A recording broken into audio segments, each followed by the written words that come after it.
ساڵتان لەبێت ئازان بەخێر بێن بۆ وانەیەکی نوێ. لەم وانەیە باسی جۆرە جیاوازەکانی ترانسیڤەرەکان دەکەین. لە سەرەتای دروستبوونی ترانسیڤەرەکان ساڵە دوای ساڵ ئادایان باشتر دەبوو تاکو بتوانن پشتگیری خێراییەکی بەرزتر بکەن. بەڵام سەڵای ئەو جۆرە زۆرانە ئێمە تەنها باسی ئەو جۆرانە دەکەین کە زۆر باون و دەبێت ئاگاداریان بی. لە SFP وە دەست پێ دەکەین تاکو دەگەین بە کواد SFP. سەرەتا SFP چییە؟ SFP یەکەیەکی گواستنەوەی وەرگرتنیەکی بچووکە کە بەکاردێ بۆ گرێدانی ئامێرەکانی تۆڕ بە کێبڵی فایبەر ئۆپتیک. لەناو پۆرتی تایبەتی خۆی لەناو ئامێری سویچ یاخود ڕاوتەر جێگیر دەکرێت. کەواتە کاتێک تۆ دەتەوێت ئامێرەکە وەبەستی بە کێبڵی فایبەر ئۆپتیک دەبێت ئەو ئامێرە پێشگیری لە ترانسیڤەرەکان بکە. یعنی دەبێت شوێنێکی ترانسیڤەری تێدا بێت تاکو تۆ بتوانانی ئەو ترانسیڤەرەی بخێنە و ئامێرەکە وە بیبەستی بە کێبڵی فایبەر ئۆپتیک. سەرەتا یەکەم مودێل کە باسی دەکەین تەنها SFP-ە کە پشتگیری لە خێرایی 1 گیگابایت دەکات لە چرکەیەک. ترانسیڤەری SFP بە چەندین پۆڵینی جیاواز دێ هەرچەندە هەر هەمیان تەنها پشتگیری لە خێرایی 1 گیگابایت دەکەن. بەڵام کاتێک دەڵێن پۆڵینی جیاواز یعنی وەکو ئەو کورتکراوانە کە لەسەر SFP-ەکە نووسراون. یعنی بۆ نمونە SFP هەیە تەنها پشتگیری لە کێبڵی سینگل مۆد دەکات. بەڵام دووبارە SFP شت هەیە کە هەمان خێرایی هەیە 1 گیگابایتە بەڵام تەنها پشتگیری لە کێبڵی مەڵتی مۆد دەکات. باشە و هەروەها بابەتی مەودات هەیە. SFP هەیە کە مەودای بۆ نمونە تاکو 300 مترە، دووبارە SFP هەیە کە مەودای زیاتر لە 1 کیلۆمەترە. بۆیە ترانسیڤەری SFP جیاواز لە بابەتی خێراییەکەی تۆ لێرە بابەتی مەودات هەیە و هەروەها زۆری ئەو کێبڵە کە لەگەڵی کار دەکات. باشە یعنی تۆ ناتوانانی ترانسیڤەری SFP بەکاربینی لە جۆری سینگل مۆد بیبەستی بە کێبڵی مەڵتی مۆد. دەبێت هەمویان هەمان شت بن. باشە. ئێستا دەینە سەر SFP+ کە وەشانێکی باشترکراوی ستانداردی SFP-ە کە لە ڕابردوو باسمان کرد. لە سەرەتاوە شوتم کە ساڵە دوای ساڵ کە ئادای ترانسیڤەرەکان باشتر دەبێت تاکو پشتگیری خێرایی زیاتر بکەن ناوەکانیشیان دەگۆڕێت تاکو تۆ بزانی کە ئەوەیان جیاوازە لە مودێلە کۆنەکە. SFP+ پشتگیری لە خێرایی 1 گیگابایت دەکات. SFP+ بەکاردێ لە کێبڵی داک کە پێی دڵێن دایرێکت تەچ کێبڵ کە کێبڵێکی مسە ئەو پەڕی مەودای ئەو کێبڵە 7 مترە یاخود 10 مترە کە بەکاردێ لە ناو هەمان ڕاکی سێرڤەرەکان و سویچەکان. یعنی بۆ نمونە تۆ دەتەوێت سویچ بە سویچ ببەستیەوە دەتوانێت کێبڵی داک بەکاربینی. و هەروەها لە کێبڵی مەڵتی مۆدیش بەکاردێەوە لە سینگل مۆدیش بەکاردێ.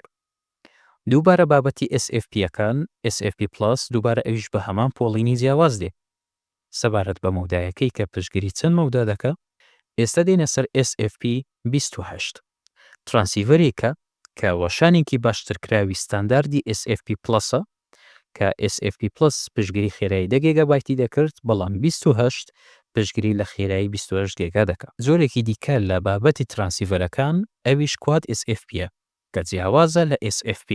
کواد SFP لە ناوەکەی دیارە کاتێک تۆ دەڵێ کواد ینی 4 هێندەی SFP خێراییەکەی بەرزترە.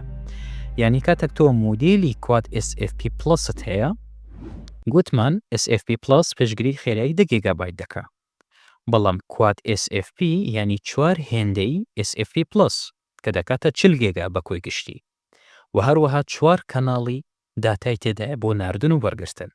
کواد SFP28 ینی 4 هێندەی خێرایی SFP28 کە کۆی گشتی دەکاتە 100 گیگابایت لە چرکێک.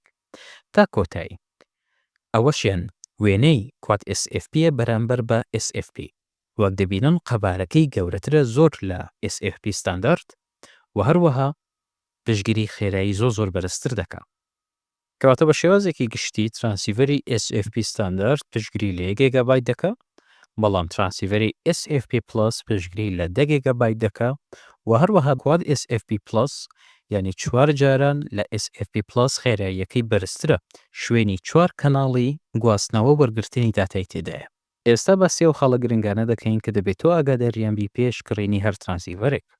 یەکەم جۆری کۆمپانیای ئامێرەکەت بزانن. ئایا ئامێرەکەت سیسکۆیە یان هەواویە یان HP تا کۆتایی. بۆ دەبێت ئاگاداری براندی ئامێرەکەت بی.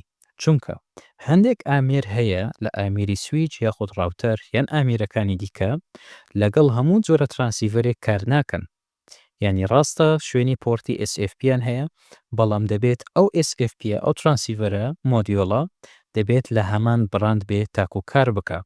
بۆیە تۆ نابێت ڕاستەوخۆ بڕۆی هەر جۆرە بڕاندێکی ترانسیڤەر بکڕی، بەڵکو دەبێت بزانی کە ئایا ئەو ئامێرە لەگەڵ جۆرەکانی دیکە کار دەکا یاخود تەنها پەیوەستە بە جۆری ترانسیڤەری بڕاندی خۆی. دووەم، جۆری پۆرتەکەت لەسەر ئامێرەکە. ئایا بۆ نمونە تۆ دەتەوێت کواد SFP بکڕی، ئایا ئامێرەکەت شوێنی کواد SFP تێدایە یاخود تەنها پشتگیری لە SFP+ دەکا. بۆیە دەبێت بزانی کە مواسەفاتی ئامێری سویچەکەت یاخود ڕاوتەرەکە پشتگیری لە چ جۆرە پۆرتێک دەکا. سێیەم، جۆری کێبڵەکەت. ئایا کێبڵی فایبەر ئۆپتیکەکەت لە جۆری سینگل مۆدە یاخود لە جۆری مەڵتی مۆدە؟ کەوانەکانی ڕابردوو باسی سینگل مۆد و مەڵتی مۆدمان کردووە. یعنی ترانسیڤەرت هەیە لە جۆری SFP+ بۆ نمونە تەنها لە پشتگیری لە سینگل مۆد دەکا کە بۆ مەودایەکی دوور بەکاردێ.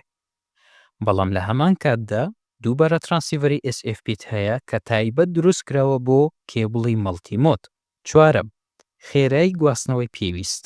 ئایا تۆ پێش ئەوەی ترانسیڤەرەکە بکڕی دەبێت بزانی چەند خێراییت پێویستە بۆ تۆڕەکە. ئایا تۆڕەکەت پێک هاتووە تەنها لە بابەتی کامێرەی چاودێری یاخود تۆڕەکەت پێک هاتووە تەنها لە بابەتی تەلیفۆنی ناوخۆیی بینایەکە یاخود تۆڕەکەت ئینتەرنێتە، کەواتە تۆ دەبێت بزانی چەند خێراییت پێویستە. ئایا پێویستت بە 1 گیگابایتە کە لە جۆری SFP ستانداردە یاخود پێویستت بە 10 گیگابایتە یاخود پێویستت بە 28 گیگابایتە. بۆیە بابەتی خێرایی زۆر گرنگە ئاگاداری بی. پێنجەم، مەودای تۆڕەکەت و مۆدیۆڵەکە. لە ترانسیڤەرەکان مەودایەکەی نووسراوە کە ئەم ترانسیڤەرە تەنها پشتگیری بۆ نمونە 100 مەتر دەکا. بۆیە نووسراوە لە ترانسیڤەرەکە کە پشتگیری چەند مەتر دەکا، چەند کیلۆمەتر دەکات. شەشەم خەڵ کە دەبێت ئاگاداری بی سەبارەت بە شێوازی کۆنێکتەری ئەو ترانسیڤەرەیە. ئایا لەسەر شێوازی LC کار دەکا یاخود SC. کەواتە هاوڕێیان وازانگەشتە کۆتایی ئەموانەیە کە بە شێوازێکی گشتی باسی جۆرە جیاوازەکانی ترانسیڤەرەکانی کێبڵی فایبەر ئۆپتیکمان کرد. وانەی داهاتووەتان بینمەوە یاسینتان لەگەڵ بوو. هەر شاد و بەختەوەر بن. خوداحافیز.